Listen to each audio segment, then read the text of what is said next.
Today we are going to start working on Things Fall Apart by Achebe. When we do this, there's a certain sense that we need to start with some basic groundwork. A lot of the names are really difficult to pronounce, and a lot of the characters in the novel actually come through just very quickly. And so I want to give you a sense of what my expectations would be for what you should actually have a pretty good command of. Now, I might be mispronouncing some of those names. Realistically, there is a chance of that. But to at least be familiar with these names and make sure you got them. So here is a list of the names that I think you have to know in order to be able to talk and write about this particular text. And what I'd like you to do at the very start is pause the video, write down the names, and make sure that you're clear about who these characters are. Okay, so go ahead and pause right now.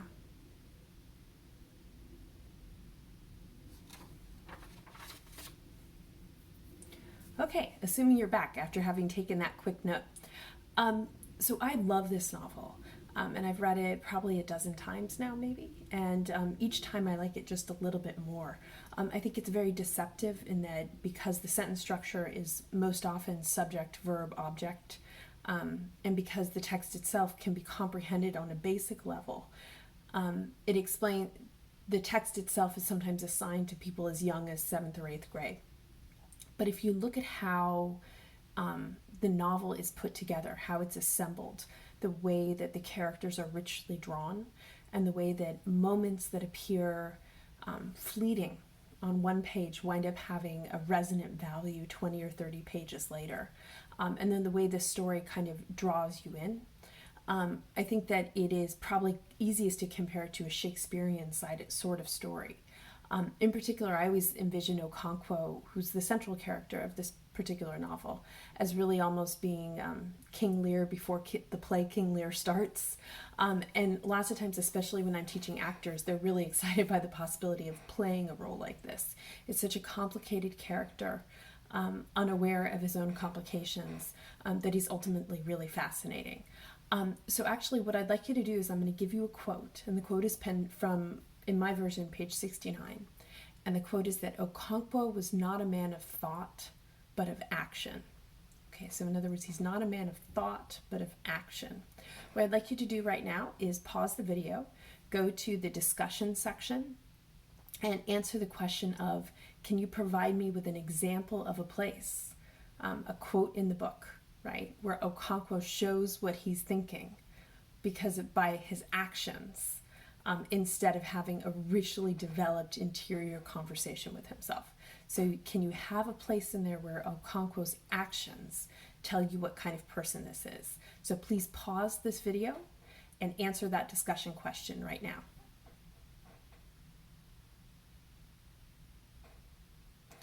So Okonkwo is really framed as his father's opposite right from the beginning. There's a certain psychological kind of kickstart to the novel that lets us pick it up midstream and not feel disoriented, which is that Okonkwo we recognize as a type of person. His father is Onokwa, and we get a sense of what Onokwa's like and why Okonkwo aspires to a different sort of life. So on page 4 of my text, and if you have an ebook version, just listen for the first couple words of the quote. It starts with Onokwa, for that was his father's name. Okay, for that was his father's name, if you have the ebook version. And I'm going to read the paragraph as a whole. Onokwa, for that was his father's name, had died 10 years ago. In his day, he was lazy and improvident and was quite incapable of thinking about tomorrow. If any money came his way, and it seldom did, he immediately bought gourds of palm wine, called around his neighbors, and made merry. He always said that whenever he saw a dead man's mouth, he saw the folly of not eating what one had in one's lifetime. Onokwa was, of course, a debtor, and he owed every neighbor some money, from a few cowries to quite substantial amounts. Okay, so this is somebody who never pays back his debts and is never able to hold on to anything. He's not able to acquire the capital that's necessary in order to build a stable life for his family, not to mention having a public life where he's recognized or honored. Okay, so for Okonkwo, he grows up feeling very ashamed of his father. So this comes through in a couple early quotes that frame it out really nicely. If you look at page 8, right, which is right at the end of chapter 1, okay, there's a quote that begins, when Onokwo died. no, Inokwa, sorry. When Inokwa died, he had taken no title at all, and he was heavily in debt. Any wonder, then, that his son Okonkwo was ashamed of him? Fortunately, among these people a man was judged according to his worth, and not according to the worth of his father. Okonkwo was clearly cut out for great things. So the shame that Okonkwo has is part of what drives him to become such a success himself. And he's a self-made man. Okay, which it seems funny to take a late 19th, early 20th century Western colloquialism and apply it here, but that's exactly what Okonkwo is. He's somebody who starts with no capital at all and is able through sharecropping to become successful and influential. He becomes a public person, not just a successful provider for his family, because he's also a warrior and because he decides to take titles, all of which bring him closer and closer into the fabric of Umofia, his community. But at the same time that we can admire the extent to which he's a self-made man, he also exhibits a certain cruelty and, or at the very least, brusqueness toward other people. So some of this cruelty shows up in a couple different anecdotes. Normally in class I'd ask you to provide these, but here I think probably if I get started that's the best way to do it. So there's a description at the very beginning of chapter 4, right, in which the respect of an old man for Okonkwo is described. But he was struck, the old man, as most people were, by Okonkwo's brusqueness in dealing with less successful men. Only a week ago, a man had contradicted him at a kindred meeting, which they held to discuss the next ancestral feast, and without looking at the man, Okonkwo had said, "This meeting is for men." The man who had contradicted him had no titles, and that was why he called him a woman. Okonkwo knew how to kill a man's spirit. Okay, so in other words, he might not always have his words at the very ready, but when he does, they tend to be particularly good at devastating kind of comments, kind of just ratcheting it up to a hyper level before, gently hinting. So it's a very different rhetorical style than that which is privileged by his community generally. The other thing is that Okonkwo isn't very well known for showing affection, right? It doesn't mean he doesn't have it, it just means he doesn't show it. So if you turn the page just to page 28, right before the divide, still in the same chapter, even Okonkwo himself became very fond of the boy, and here he's talking about Akimafuna. Inwardly, of course, Okonkwo never showed any emotion openly, unless it be the emotion of anger. To show affection was a sign of weakness. The only thing worth demonstrating was strength. Think of how hard that must be, right? To be someone who interprets the showing of affection or the having of intimacy as weakness. This is where I start to have pity for him. Okay, in real life, my pity for somebody who would beat his wife repeatedly would be basically zero. Okay, but Okonkwo is contained within this book, right? He's not a real person, and it gives us an opportunity to use our narrative imagination to assess him in the context of literature, which is different than the context of real life. Can you imagine how hard it is? How impossible it becomes to form real, substantial relationships that give you pleasure and happiness if you're somebody who thinks that affection is a form of weakness, right? What a self-punishing perspective. So this brusqueness that he directs at other people, even cruelty and violence that he directs at other people, nonetheless are part of a world in which he can't connect with other people the way that most of us would consider kind of the bread and butter of our lives, right? More than that, he has no ability to admit it even when he knows he's wrong. To never be able to apologize when you're wrong means that you only ever lose relationships and you never gain them, right? So all of these actions in which we can very quickly and easily focus on how Okonkwo hurts other people ultimately really hurt Okonkwo too, or at least really limit his life, especially because we know from the text, if we think of him as not a man of thought, but a man of action, somebody whose truth is in what he does, right? We know that Okonkwo does love and that he loves deeply. And here I want to look at two examples in the text that to me show this most clearly.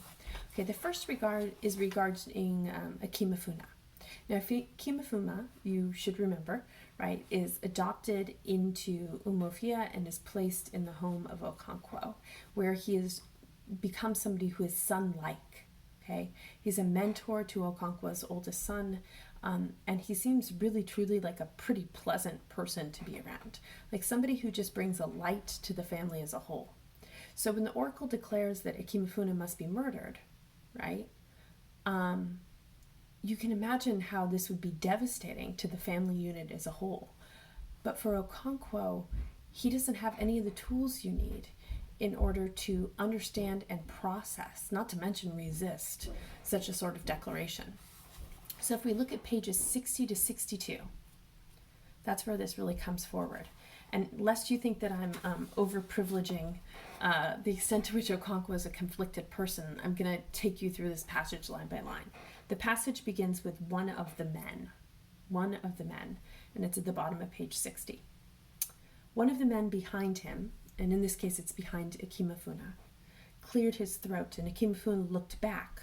The man growled at him to go on and not stand looking back. The way he said it sent cold fear down Ikemefuna's back. His hands trembled vaguely on the black pot he carried. Why had Okonkwo withdrawn to the rear? Okay, so here we're in Ikemefuna's mind, but nonetheless we're registering something which is true about Okonkwo, which is that as Okonkwo starts to realize that Ikemefuna's murder is imminent, he himself moves to the back. Why does he move to the back? It's because he doesn't want to see this death, right? Because he loves Ikemefuna. And he can't bear to be that close to him at the moment that he feels himself betrayed, right?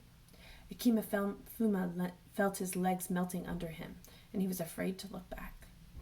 As the man who had cleared his throat drew up and raised his machete, Okonkwo looked away. Why does he look away? He looks away because it's unbearable, right? Because it hurts him, because he's devastated by this loss. Okonkwo heard the blow. The pot fell and broke in the sand, and he heard Ikemefuna cry, "My father, they have killed me," as he ran toward him. And this is Okonkwo running toward Ikemefuna. In other words, Okonkwo, without thinking about it, started running towards Ikemefuna. He started running to his assistance, right? Dazed with fear. Fear of what? This is where it gets complicated. Okonkwo drew his machete and cut him down. And then finally, at the end of the paragraph, in a Conradian type of twist, Achebe tells us why. Okonkwo was afraid of being thought weak. To have such a fear of appearing weak that one willingly participates in the death of one's child, that's a pretty hard place to be, right? It lets us know how deep that fear goes, that the fear goes even deeper than the love, and the love is pretty substantial. Okay, here's another example, perhaps learned from this case. If we go to 108, we have another moment in which Okonkwo's true dedication to his family starts to become very apparent. We know that he and his wife Ekwefi had a romance, right? That they are drawn to each other, that it's an authentic love, perhaps the most authentic love in his family. And she's his second wife. And Ekwefi was really concerned because the oracle had picked up her only daughter despite, I think it's a dozen miscarriages and early deaths of her children, just a devastating life in which she's tried to produce babies and the babies just haven't stuck around, right? This most beloved, most precious child of Ekwefi's has been taken by the oracle, and Ekwefi is really, really scared. Okay, so this takes place at nighttime. So Ekwefi says, Ekwefi did not know how long she waited. So she did not know how long she waited. That's the sentence to look for on page 108. It must have been a long time. Her back was turned on the footpath that led out of the hills. She must have heard a noise behind her and turned around sharply. A man stood there with a machete in his hand, and Ekwefi uttered a scream and sprang to her feet. "Don't be foolish," said Okonkwo's voice. "I thought you were going to the shrine with Chelo," he mocked. And Ekwefi did not answer. Tears of gratitude filled her eyes. She knew her daughter was safe. "Go home and sleep," said Okonkwo. "I shall wait here." "I shall wait too." Okay, so what's happening here is it raises the question of, why does Ekwefi know her daughter is safe? Because she knows Okonkwo won't let anything happen to her daughter, right? She is 100% sure that Okonkwo won't let anything happen to her daughter. Okay, now, but that turns out to be only part of the story, because if you skip ahead to 112, we find out why Okonkwo feels so lousy the next day. And the answer is that was not the first time he went looking for Ekwefi, right? Like, he's in fact spent all night repeatedly going back to the oracle's location in order to desperately try to find his daughter and his wife. So on 112, beginning with, Okonkwo was also feeling tired.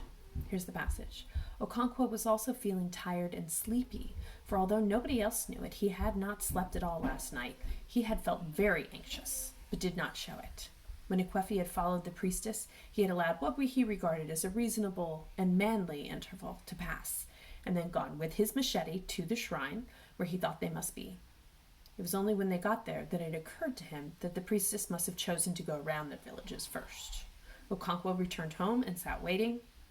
When he thought he had waited long enough, he again returned to the shrine. But the hills and the caves were silent as death. It was only on his 4th trip that he had found Ekwefi, and by then he had become gravely worried. 4 trips. Okay, so it's not just that he decided to check and investigate. This nonchalance and even the gruffness of, how he greets his wife, like, what's all this foolishness, right? That was all just a mask. He was deeply worried, deeply concerned, because he in fact loves his family very, very much. So I guess for me, Okonkwo, this Shakespearean type character, is the argument I'm making.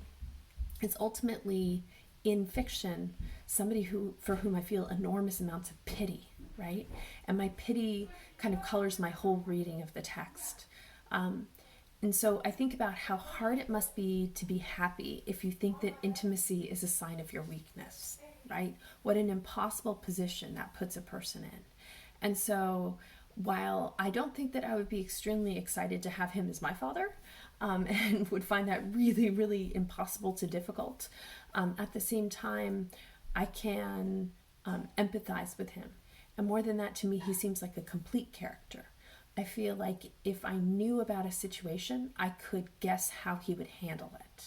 Okay, so what I want you to do next is please go to the discussion questions on Canvas under discussion, and I want you to tell me whether you buy that or no. And yes, both answers are acceptable. You can say that you do not in any way, shape, or form feel any pity for Okonkwo, and I'd love it if you provided evidence to explain why you reached that conclusion. Or on the other hand, do you feel really bad for him and you want to explain why? Or did you change your mind partway through this lecture? Okay, so in other words, you don't have to agree with me, but I'm interested in how you feel and what it is in the text that brought that feeling out for you. Okay, thank you, and I'll see you for the next section.